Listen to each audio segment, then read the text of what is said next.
Right, what you're going to need for this training program, or this strength conditioning program if you like, is resistance bands and a medicine ball. So what we're looking at is employing task specific strength that is required for 5 to 10 seconds of an all out tear up. So you're employing that ATP anaerobic all out energy. And primarily that comes from speed strength.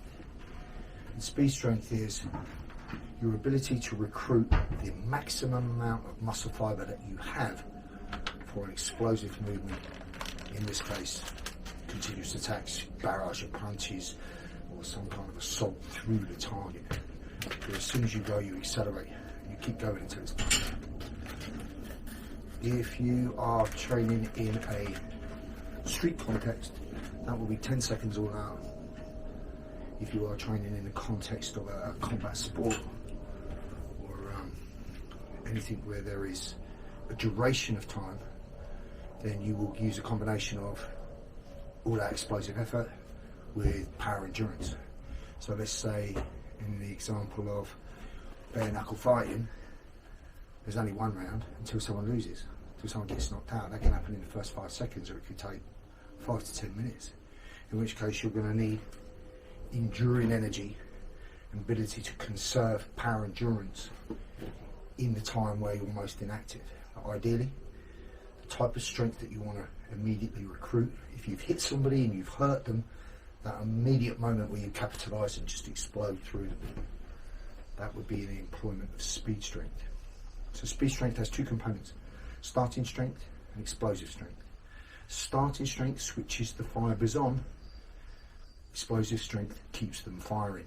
So use the analogy of a light bulb. If you did, let's say, 10 reps in a band push, as I'm going to show you, 10 reps with a band that was, you were just capable of doing it for 10 reps, then you would be employing starting strength to start with. With every single repetition, you would be switching on and pumping blood to the fibres and cutting the neuromuscular pathway to get them firing. This is conducive to an energy-saving light bulb. You switch it on, it's dim, over a period of seconds. As the power accumulates, it eventually goes bright as it's going to go. That's the same with 10 repetitions.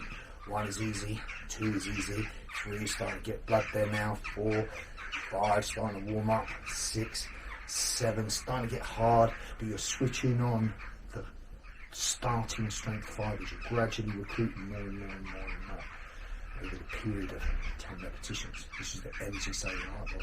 As soon as you've recruited the maximum amount of fibres, when lactic acid will build up and fatigue would set in, it's here you're going to do a plyometric exercise, which will keep them exploding further. So explosive fibres, analogy with a light, would be a stadium light. Switch on a football stadium light and it's boom, immediate. As bright as it's going to go. That's how you use explosive strength. So the idea of switching on the starting fibres first and then keeping them firing with plyometric explosive exercise after recruits the maximum amount of muscle fibre capacity that you have in a speed strength sense. So that translates to having the ability to recruit maximum fibre from 0 to 10 from cold. So if you were to find yourself in an altercation in the street where you were spontaneous and all of a sudden you had to fight and you didn't train in this way, you probably recruit between 30 and 60% of your immediate muscle fibre capacity. Adrenaline would create an effect that would be derogatory for that. Whereas if you train regularly to recruit the maximum amount of muscle fibres that you've got to keep them exploding, then you're cutting a different neuromuscular pathway which you download into the motor memory. So now if you were caught by cold in a spontaneous situation, your previous 60% muscle fibre recruitment capacity turns to 90%. So this is how we cultivate speed strength. Now for this workout, you need a beg, borrow, steal or buy some resistance bands. Now you can get flat bands, which are flat and in a continuous loop, or you can get tubular bands, which are either in a continuous loop or separate with handles. Either will work. Right. You want a variety of bands. If you've got a bunch of smaller bands, then you can accumulate them in strength. But ideally, you want the thickest one that you can find, followed by the next, followed by the next, followed by the next, followed by the next, right? So they ascend down in order. And you can buy sets of bands in a variety of places, so have a look. But you need resistance bands. Resistance bands are brilliant for cultivating speed strength and using them for a plyometric effect. Plus you don't take a lot of room to use them, you can pack them in your bag and use them anywhere on the road. They're great. The only additional thing that I would say that would be useful for you to employ would be a medicine ball. And ideally one of those ones that you can slam into a wall or into a floor, rather than it bounces back to 100 miles an hour and hits you in the fucking head. So this one's just a simple 5 kilo ball. Another type of ball that you might employ might be a slam ball by design, big slam balls. But a medicine ball and resistance bands is what you're going to need. You're also going to incorporate body weight calisthenic exercises. Right, so all you're going to work is you're going to work over several movement planes. You're going to work a push on a horizontal and a vertical plane. You're going to work a pull on an upward vertical plane and a parallel horizontal plane. So horizontal and vertical lines, pulling this way, pulling this way, pulling this way. And on a push line, pushing horizontal and pushing vertically above your head. You're also going to work a hinge dynamic, which is a hinge from the hip. So a deadlift kind of motion, high pull kind of motion, kettlebell swing kind of motion, a hinge. And you'll also work a squat. So the planes of movement are a squat, a hinge, push and a pull. Right? All dynamic activity takes place over those planes of movement, be it sport or violence. Okay? We are going to incorporate a structure of training that I'm going to block for you. So it's going to be A, which will have sequence A will have 3 exercises, followed by B, which will have 3 to 4 exercises. You will work each exercise for a desired number of reps, followed by the next, followed by the next, followed by the next in your sequence. So you're working in circuit fashion consecutively. So example.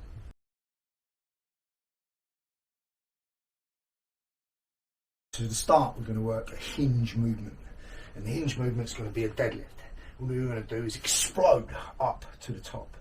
And then you're going to slowly descend halfway, hold isometrically, and then you're going to return to the ground. Then you're going to explode back up, slowly, isometrically, pause at halfway point, and then slowly to the ground. You'll probably use the thickest band that you're capable of using.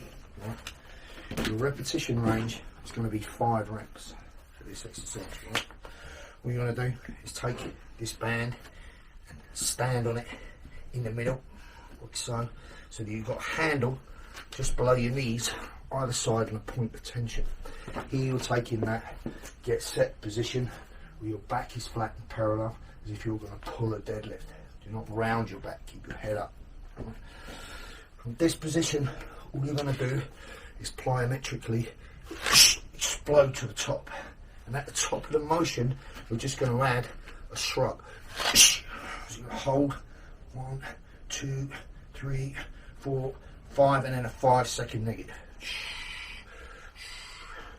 Down, boom, and then again, shrug, pull, shoulders down, down, 1, 2, 3, 4, 5-second negative. So sideways here, shoulder pull, shrug in the shoulders, hold at the top for 5, 5, 4, 3, 2, 1. You're going to do 5 reps. Okay, so pulling explosively at the top, fast as you can. Pulling the shoulders at the top, squeezing isometrically, keeping everything tight, glutes, lower back, and then 5 seconds lower, negative, until you get to your start position and you start to feel the slack back in the band. So you explode, hold, lower slowly. Explode, hold, lower slowly. All right. Good example.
you've finished, move straight to the next exercise.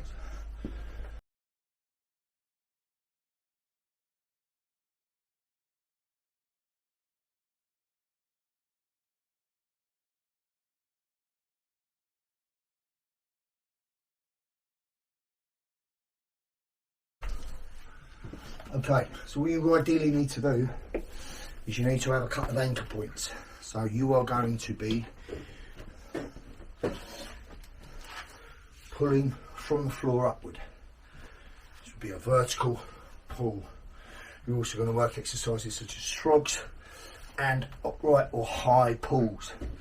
It's a pull on a vertical line. You will also be working a pull on a horizontal line, all this way. Okay. In addition to that, you'll be working a press this way. Today's is just a chest press, but you will also work on a vertical plane, potentially off the knees or off the floor from a standing position. Right. But you need to work out the resistance. Right. So minimum reps would be 5. And if you can get it easy, you could easily get 7, 8, 9 or 10. Do what you're going to do for those, do what you can for those repetitions with that band. So let's say you set this band up. Let's say you set up a thick band, thick as one you got for your deadlifts, and you find that the 5 was easy, and in the format I showed, well then you'd add an extra band, or you'd go to a thicker band. If you found it was too much, you do what you can do, then you'd work up to 5. But ideally, you want your station set up. So you want thick band ready on the floor for the deadlift. Next band that you're going to use for a pull down, ready in position for a pull down. So here, I'm just making an anchor point. Yeah. You can improvise this, go out in the woods, put it over a branch of a tree, whatever. Yeah. Here now, you're going to take a kneeling position, sat down flat, so my arms are extended. Right? First motion, I'm just going to pull like I'm clinching. I'm going to hold isometrically. 1, 2, 3, 4, 5, and then slowly release for 5. As soon as I get full extension, pull again. Isometric, slow, eccentric. So the concentric contraction, the positive part is explosive. Pull as fast as you can. You're going to hold isometrically, 2, 3, 4, 5, and then lower eccentrically, slowly for 5. Okay. Explode, hold, lower slowly. Again, pull, hold, make sure the thumbs are touching the chest, lower slowly, for extension. Last one, pull, hold, lower slowly. So ideally what you're looking for is a resistance that makes it difficult. So in this particular sequence, right, you're going to be looking at the pull first, right? So you are going to do deadlift, shrug, low negative, slow negative, horizontal pull, hold, slow negative, and the last one we're going to do is upright row, high pull, holding at the top, slow negative. So we're pulling on a vertical and a horizontal plane. This would be A, and you would go A1, A2, A3, rest, right? From there you would repeat the cycle, A1, A2, A3, rest. Each exercise is done back to back, so go straight from one to the other to the other. That's why you want them set up. By the time you get to the third cycle, which is your last set, ideally you want to be using a resistance that stops you at the set range, and that's 5 reps. But if you feel that you can go beyond, make your last set your hardest set and the previous 2 cycles just preliminary to get to that, then if you got to 5 and it was easy, go until just shy of failure. You do not want to hit anabolic threshold where you just used all your energy. Allow 1 or 2 to stay in the tank. But if 5 is easy, then bang out 7 or 8. And now you know next time you need more resistance, right? So here, I'll cut it up, just put a couple of bands together. Right. I'm going to stand on them so that I keep my anchor point here. I might allow some slack to accumulate between my legs because these bands are a little bit long, but they'll be too strong to double up. Right. And now as I'm stood on here, they ain't going anywhere. I've got a range of motion that pull to my chin, like an upright row. Right. I'm going to explode this up fast as I can, and I'm going to hold at the top for 5 seconds, and I'm going to lower for 5 seconds. So I'm going to go.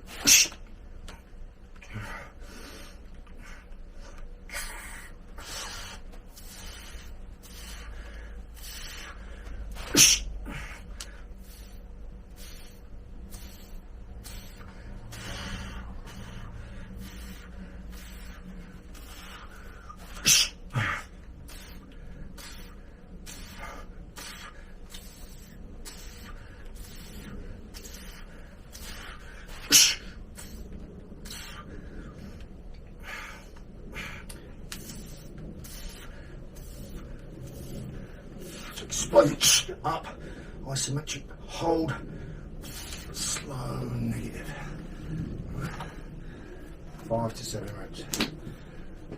Go from the deadlift shrug, holding at the top, lowering shrug, slow, negative to the floor. Repeat 5 to 7.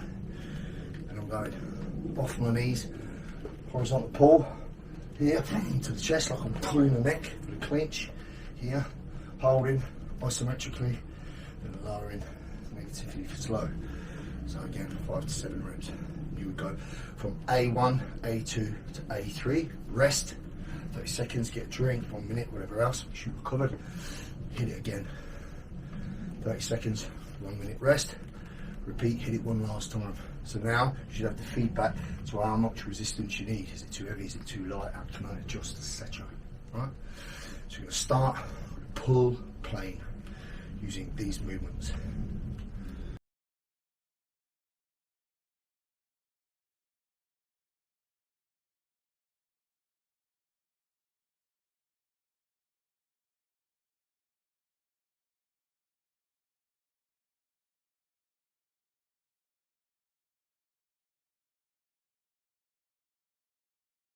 Right, so what we've done is we've pretty much switched on the fibres for starting strength. Right?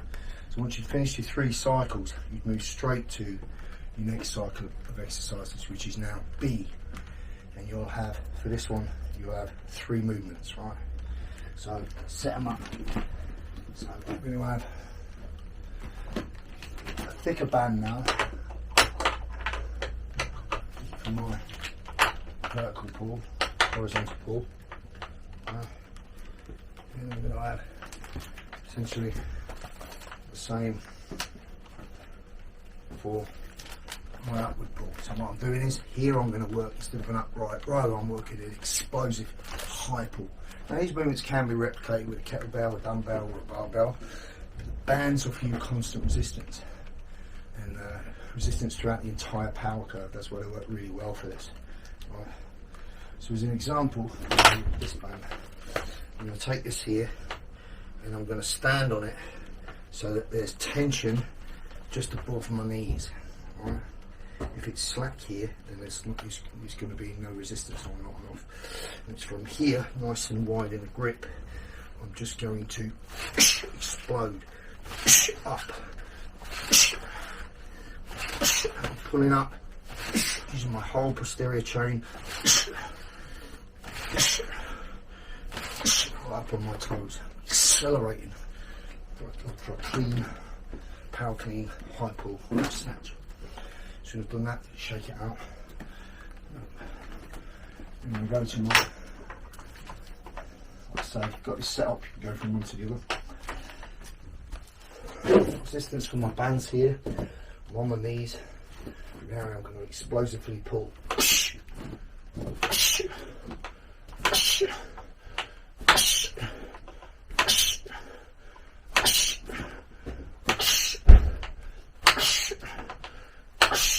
7 reps. Now I'm going to finish this sequence. Make ball slams. Ball behind. Slam it. Up. Slam it. Behind. Slam it.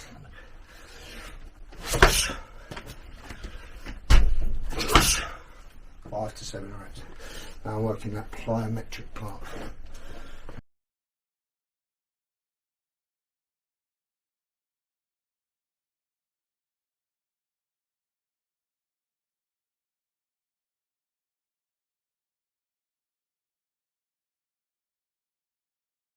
So for your strength training, I'd say you want 2 to 3 sessions a week, depending on how much you're doing. Short and sharp is better. If you can hammer it out in 20 minutes, get it done and get gone, and do that. Less is more. So start every session class specific. I want you to start with a warm up that will put blood to your muscles, oxygen to your brain. But give you time specific. So when you start working the emotional content straight away, so you would work maybe a 2-minute round of shadow fight. So imagine where you are, imagine throwing the kind of tools that you throw, imagine covering up, hitting, either clinching, kneeing, elbowing, throwing, whatever it is you throw. Just start nice and light, start imagining throwing bombs at whoever's in front of you. Then start imagining making a connection. And then imagine you make a connection and then you pick it up, so little short bouts of explosiveness. So a 2-minute round, you might be intermittent with 5 seconds all out, because in your head you've hit him with a shot, he's hurt, and now you follow up quick. The idea is just to get yourself moving. Yeah. So warm up, task specific, start moving around, just throwing shots, using the tools that you'd employ. When you feel warm, now start imagining making a connection. Imagine what that feels like, bone-to-bone contact on the chin. He's hurt, he's wobbled, he's back, and now you hit with a flurry, explosive through him, and that particular encounter's done. And shake it out and do it again. Immerse yourself mentally. That's all the warm-up you need. From there, go straight to set up all your movements. Do 3 cycles of A1, A2, A3. Take a little rest, get a drink, and go to the explosive part. B1, B2, B3. And that's your strength workout for the day. I would finish with some core, some neck work, maybe a bit of grip work, as I'll show you. But keep it short and sharp. You're going to do this workout one day. We could call this workout A, where we're working all posterior chain. Next workout, you work anterior chain. So the next one will be focused on pushing and also transverse core work, and maybe some explosiveness from the legs. Okay. You can have an A sequence and a B sequence, and you'd alternate. So at the very least, you do A Tuesday, B Thursday. That's your minimum. From there, you do your cross training, your fight training, your conditioning, whatever else it is you do to get prepared for what you need. But if you feel you can and your recovery will allow, I would do A one day, B the next, A the following. So allowing one day in between. So example, A on Monday, B on Wednesday, back to A on Friday. Following week, start with B on Monday, A on Wednesday, B on Friday. So each time every 2 weeks, you're working 2 A's and 1 B, or 2 B's and 1 A, if that makes sense. Alright, this is the first workout I'm going to give you. I'm going to give you the next one to follow.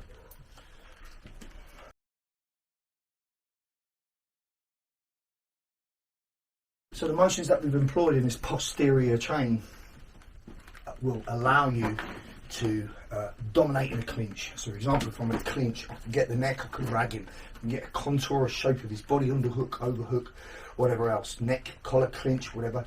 As soon as I get that, I can pull dynamically. Focus will be pulling my elbows close to my torso, using my whole core to dominate the subject. So I can put him in a position where I can hit him or smash him. So the posterior pulling chain is very useful for that. Conversely to that anterior chain, where I'm pushing or exploding, I'm exploding off my feet and striking or hitting or whatever else, is obviously more conducive to knocking motherfuckers out, which is what you want it for, right?